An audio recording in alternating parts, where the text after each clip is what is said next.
बच्चों, welcome to the my YouTube channel educational point. तो स्वागत है आपका मेरे इस नए वीडियो में। आज हम लेके आए हैं क्लास 12 का हिंदी का 2025 के बोर्ड एग्जाम में आने वाले 20 महत्वपूर्ण टॉपिक, जो कि बहुत ही इम्पोर्टेंट हैं। मात्र आप ये टॉपिक पढ़ लेंगे तो आपको 100 में 100 पक्का है कि मिल जाएगा, मैं गारंटी देती हूँ। 2025 में 95% की गारंटी इस वीडियो में आपको मिलती है। संपूर्ण किताब से आपको इससे बाहर नहीं पूछे जाएंगे। क्या टॉपिक्स है, किस हिसाब से आपको क्या पूछे जाएंगे, इससे बाहर आपको नहीं पूछे जाएंगे।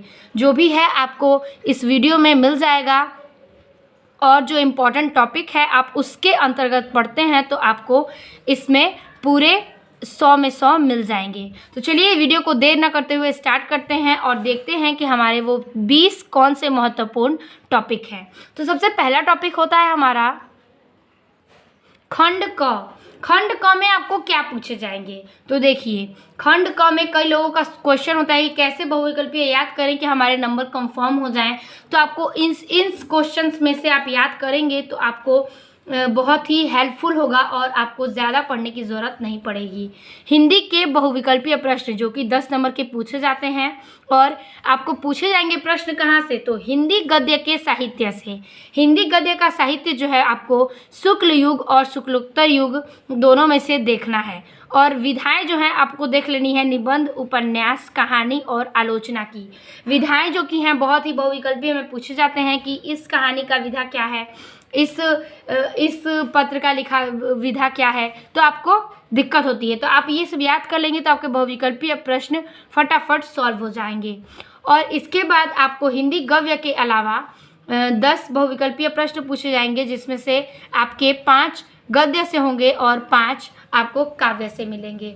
तो काव्य साहित्य का इतिहास आपको पढ़ लेना है, जो कि आधुनिक काल से भारतेंदु युग का, द्विवेदी युग का, छायावादी युग, प्रगतिवादी युग और नई कविताओं के बारे में जान लेना है। अगर आप हिंदी गद्य और काव्य के इस इतिहास में से इन सारे क्वेश्चंस को पढ़ लेते हैं, रीड कर लेते हैं, तो आपको इससे बाहर बहुविकल्पीय प्रश्न नहीं पूछे जाएंगे और आपके 10 प्रश्न 10 नंबर के पक्के हो जाएंगे, क्योंकि इससे बाहर ही नहीं पूछे जाते हैं।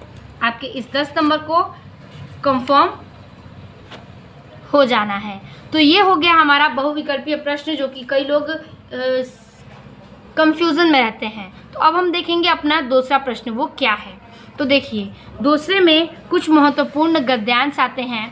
तो गद्यांश आपको किस पाठ से पूछे जाएंगे, जिसके आपके अर्थ और रेखांकित अंश की व्याख्या करनी होती है। अगर आप इस 4 पाठ को पढ़ लेते हैं तो इससे बाहर नहीं पूछा जाएगा। आपके ये 4 पाठ बहुत ही इम्पोर्टेंट हैं। तो महत्वपूर्ण गद्यांश आपको इसी में से आएंगे, जैसे कि राष्ट्र का स्वरूप, ये बहुत ही इम्पोर्टेंट है और इसमें से कई बार गद्यांश पूछे गए हैं।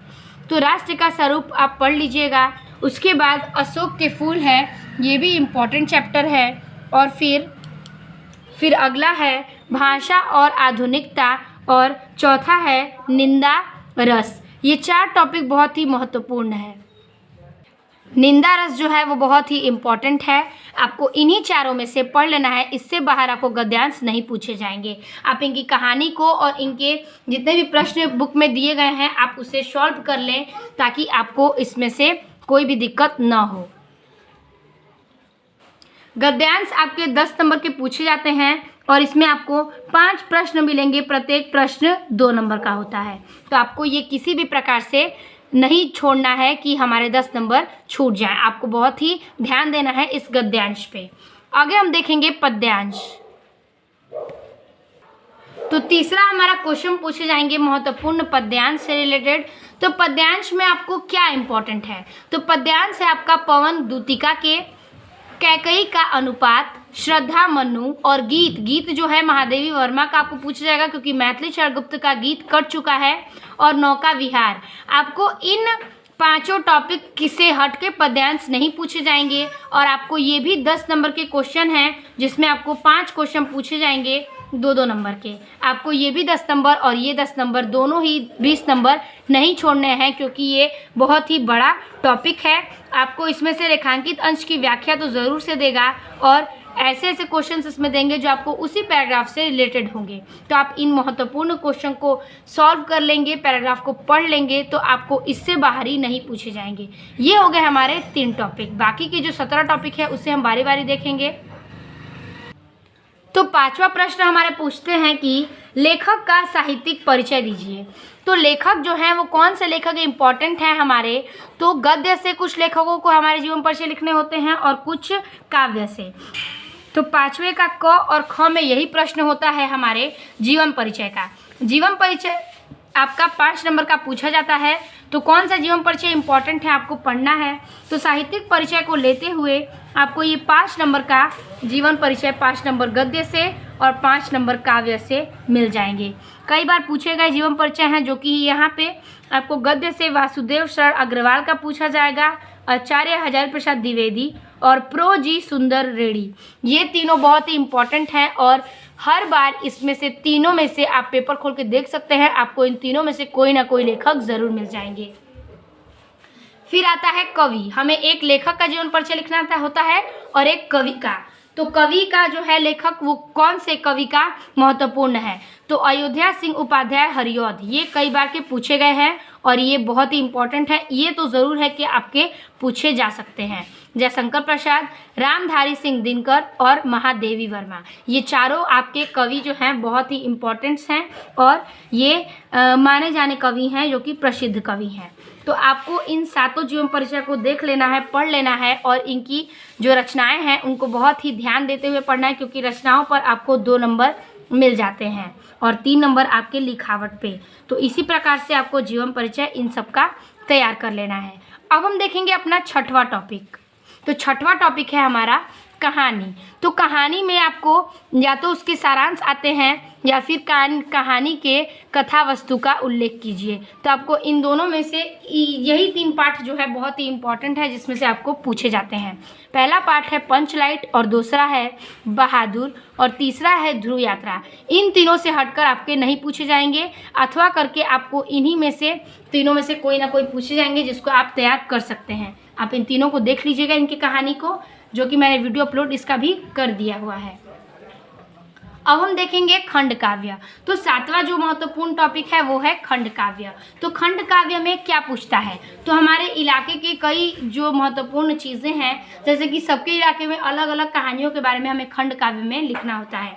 मुक्ति यज्ञ हुआ तो हमारे जो ज़िले में जो आता है हमें उसका ही क्या करना पड़ता है, उसका ही हमें खंड काव्य लिखना होता है। जैसे कि आपको अथवा करके सारे जो हैं चरित्र चित्रण या फिर उनके प्रमुख विशेषताएं या नायक का चरित्र चित्रण लिखना होता है। तो जो महत्वपूर्ण पाठ है वो है आपका मुक्ति यज्ञ, सत्य की जीत, रश्मि रथी, आलोक वृत्त, त्यागपथी और श्रवण कुमार। कई लोगों के इलाके में त्यागपथी आता है जो कि हम लिखते हैं, या फिर रश्मि रथी और सत्य की जीत। लेकिन आपको जो है इन सबको देख लेना है, जिसके इलाके में जो आते हैं कंपलसरी है कि ये सारे क्वेश्चंस पूछे जाएंगे। तो आपको जिस इलाके से आप हैं उसमें जो पूछे जाते हैं आप उसे लिख लीजिएगा, इससे बाहरी नहीं पूछा जाएगा। अब हम देखेंगे हमारा खंड क समाप्त होता है। अब हम चलेंगे खंड ख में।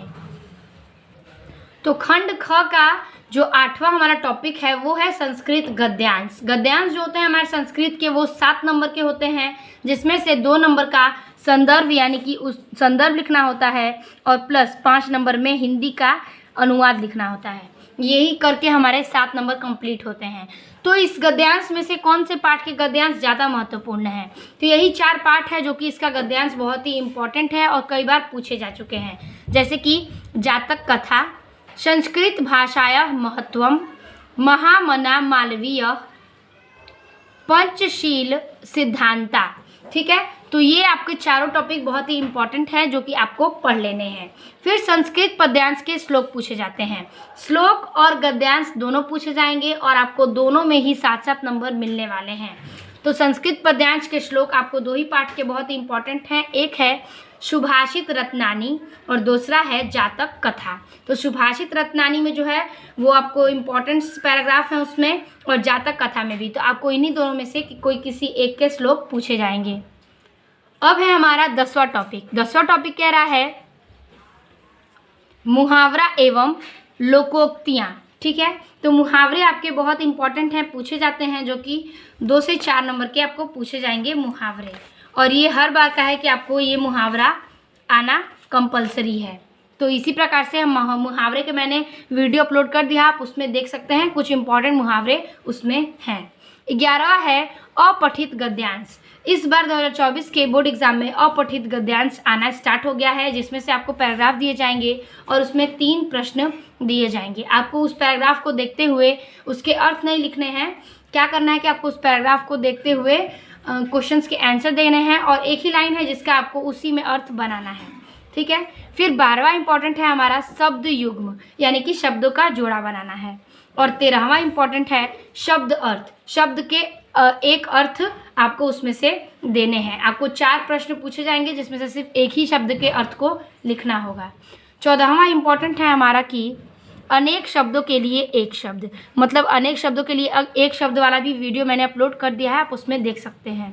15वां है हमारा वाक्य संशोधन, वाक्य को संशोधित करना है, ये भी आप देख लीजिएगा, क्योंकि ये सब व्याकरण से बहुत ही इम्पॉर्टेंट टॉपिक्स हैं। 16वां प्रश्न हमारा पूछ रहा है कि रस, 16वां में हमारा रस आता है, तो कौन से रस इम्पॉर्टेंट हैं? तो रस इम्पॉर्टेंट है हमारा श्रृंगार रस, हास्य रस, करुण रस और वीर रस। तो ये चारों रस हमारे बहुत ही इम्पॉर्टेंट हैं, इससे बाहरी आपको नहीं पूछे जाएंगे, अथवा करके इसी सारे आपको रस में से कोई एक रस का आंसर देना है।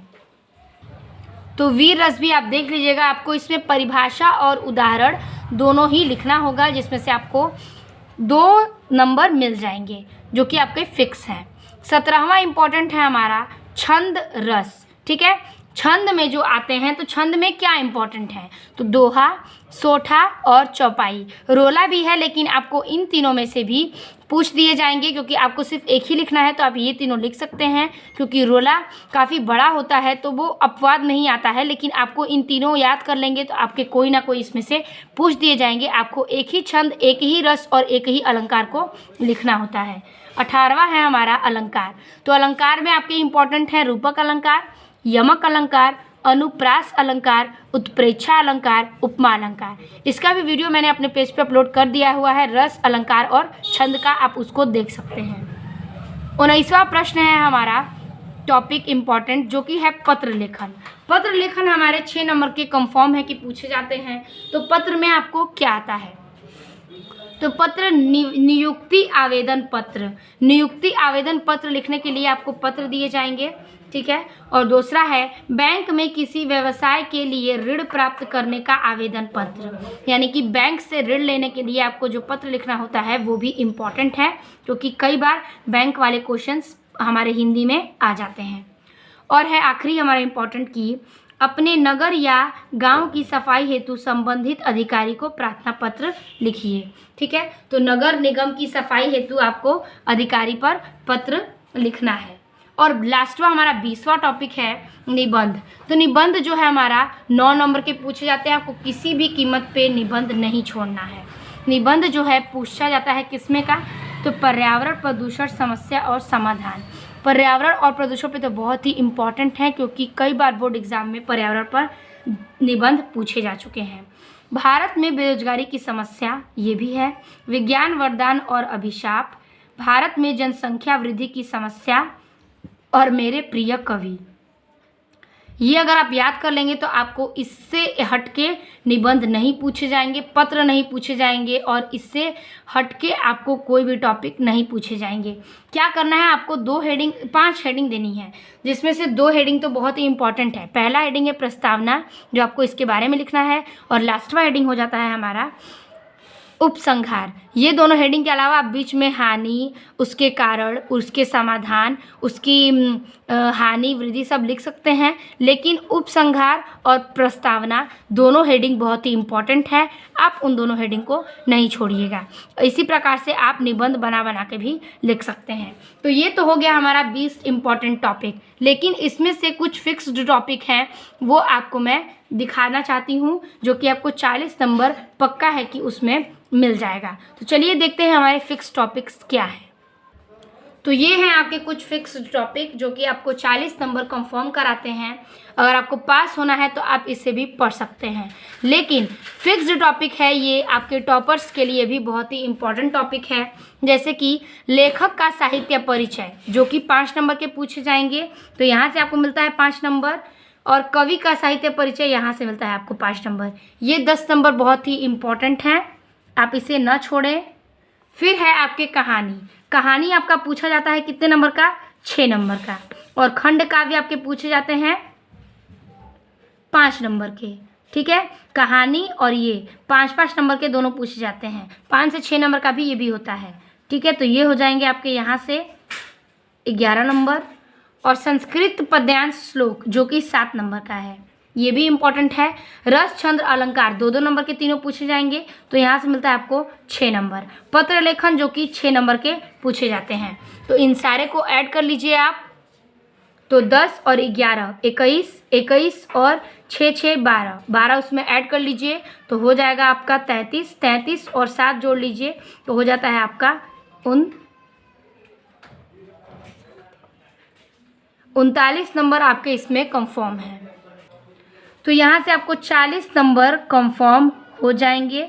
आप इन सबको तैयार कर लेते हैं तो इसी प्रकार से फिर टॉपिक्स है ये जो कि आप इसमें देख सकते हैं। अगर कोई भी ज़रूरत होगी तो आप इसमें कमेंट में लिख सकते हैं, आपको जिस भी चीज़ की वीडियो समझ में ना आई हो या फिर आपको कोई भी वीडियो में दिक्कत है तो मिलते हैं आपसे अगले वीडियो में। आप इस कंफर्म टॉपिक को देख लीजिएगा क्योंकि आपके 2025 के एग्ज़ाम में ये सब छपे हुए टॉपिक्स हैं।